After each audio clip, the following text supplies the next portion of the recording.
Have you ever stopped to think how something seemingly small, like just changing your phone's display to black and white, could actually be, subtly rewiring your brain?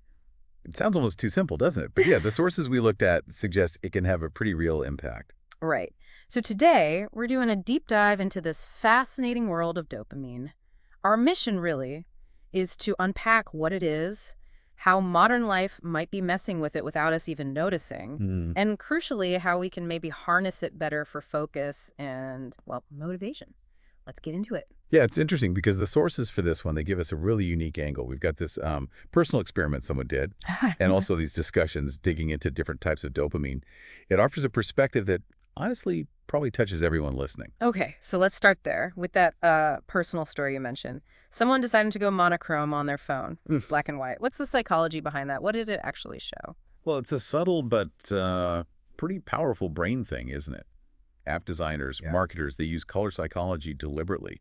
Those bright icons are basically shouting, click me, click me. Like a visual magnet. Exactly. It creates this pull. It's not just about looking nice, it's neurooptimization, really. Mhm. Think about bright, colorful food, how it instantly makes you feel hungry or interested. Ah, okay. So it's tapping into something quite primal. Very much so. And marketers know how to, well, exploit that to get us to engage, to click, to open the app. Right. And it makes you think about those times you pick up your phone, just to check one thing. We've all been there. And suddenly, like, 20 minutes are gone. This person found that without those bright, vivid colors, the urge to just mindlessly tap on apps, Hmm. it kind of faded. It just wasn't as appealing. Yeah. And when they did need to check something specific, like an email, their focus stayed on that task. They weren't getting pulled away by, I don't know, a bright red notification badge somewhere else. And that's the key takeaway from the experiment, really. The person reported a noticeable drop in those dopamine hits they were getting from just scrolling, endlessly analyzing info in apps. So cutting off that constant stream. Yeah, cutting off what we're calling cheap dopamine. And interestingly, their brain started to recalibrate. It actually began seeking other, maybe more meaningful rewards. Huh. So the phone itself just became less alluring. Less attractive, definitely less distracting. And that led directly to better focus and a big reduction in what they called useless screen time. Wow. It's a pretty stark reminder of how our brains can adapt when we, cut off the easy stuff. Okay, so that phrase you used, cheap dopamine. Let's unpack that a bit more. How would you define it, maybe beyond just quick pleasure, and what are the usual suspects in our daily lives? Right. So cheap dopamine, it's not just about getting pleasure fast. It's more about those hits of dopamine that require almost no effort. They give you a quick surge, but it doesn't last, and there's no real sense of accomplishment tied to it. It kind of hijacks the system. It totally hijacks our natural reward pathways. The sources point to things like endless social media scrolling. Those super short videos like YouTube Shorts, Oh, yeah, those are addictive. they are. Also, online shopping, just browsing and adding to cart. And of course, sugary foods, high-carb stuff, things designed for that immediate, effortless hit. Okay. And the downside, what happens when we're constantly dipping into that cheap dopamine well? Sounds like it could mess things up. It really can. Constantly chasing those easy hits can lead to something called dopamine depletion. Now, that doesn't mean your brain just stops making dopamine, Right. but your receptors can become less sensitive. You need more and more stimulation to get the same feeling. And that's basically how addiction can start to form. Leading to a lack of motivation for harder things. Exactly. A real lack of intrinsic drive for tasks that require actual effort.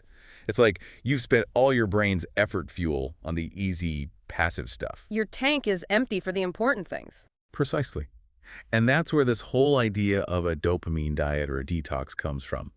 Not just cutting screens or sugar, but a conscious reset. That feeling of not wanting to, say, clean the closet. Yeah.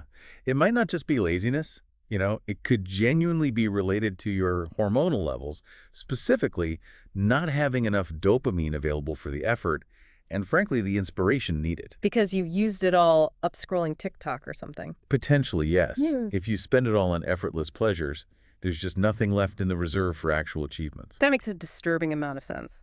Okay, so if cheap dopamine drains the tank, how do we fill it with the good stuff? How do we cultivate healthy dopamine, the kind that fuels ambition?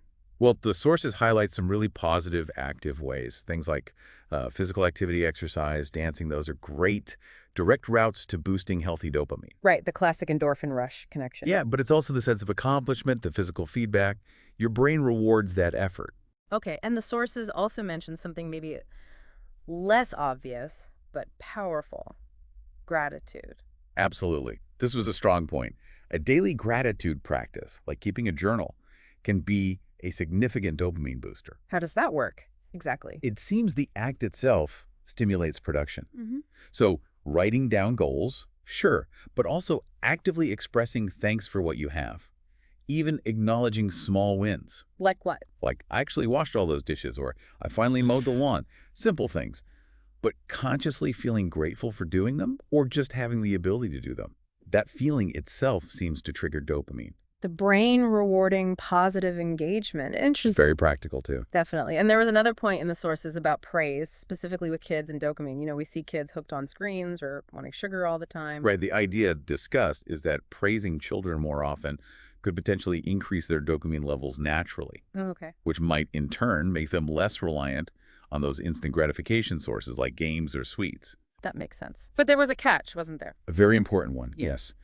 While praise is good, the goal has to be fostering self-sufficiency, intrinsic motivation.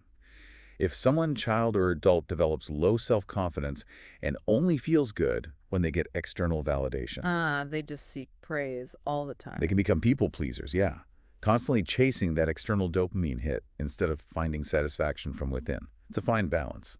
Okay, so we've talked a lot about dopamine, the spark, the rush, the pursuit. But what about, like, longer-term happiness, contentment? That's more serotonin territory, right? Yeah. How do they connect? It's a really fascinating relationship. Dopamine is often that short-term, goal-driven feeling, you're right, Yeah. but it seems it can actually transition into serotonin. How so? Serotonin is often called the well-being hormone. It helps regulate mood, sleep, that overall sense of calm and contentment. The sources suggest that the dopamine we get from deeper, more meaningful efforts and connections. Like family stuff. Yeah, like genuine family love, strong attachments, things that go beyond just simple praise. That kind of dopamine experience might actually help promote the long-term production and release of serotonin. Moving from a win to a state of well-being. Sort of, yes. It's a more sustained feeling. But even serotonin, that feeling isn't permanent, right? It can run out too. That's correct. It's not truly eternal, despite the nickname it sometimes gets. Serotonin levels can dip. The sources mention things like a prolonged lack of trust in relationships can negatively impact it. Okay. But conversely, deriving genuine pleasure from making others happy, nurturing relationships, caring for someone, even the simple act of feeding your child and seeing them thrive, that seems to be a really powerful, sustainable source for maintaining that long-term emotional well-being, boosting serotonin. A feedback loop of connection and satisfaction. Exactly. It's about contribution and genuine connection, not just fleeting reward. Got it. Wow, there's a lot there. So if we were to sort of synthesize this whole deep dive, the core idea, I think, is this. If you really understand how dopamine works, if you can tell the difference between those quick, cheap hits and the genuinely healthy sources, Right. and then you strategically, consciously manage your exposure to both, you can unlock more focus, definitely more motivation, and ultimately a more sustainable sense of well-being. It really boils down to being intentional, doesn't it? Choosing what you feed your brain consciously for genuine well-being, not just a quick fix. Couldn't have said it better. So, thinking about all this, Yeah. what does it mean for you listening right now as you go about your day-to-day?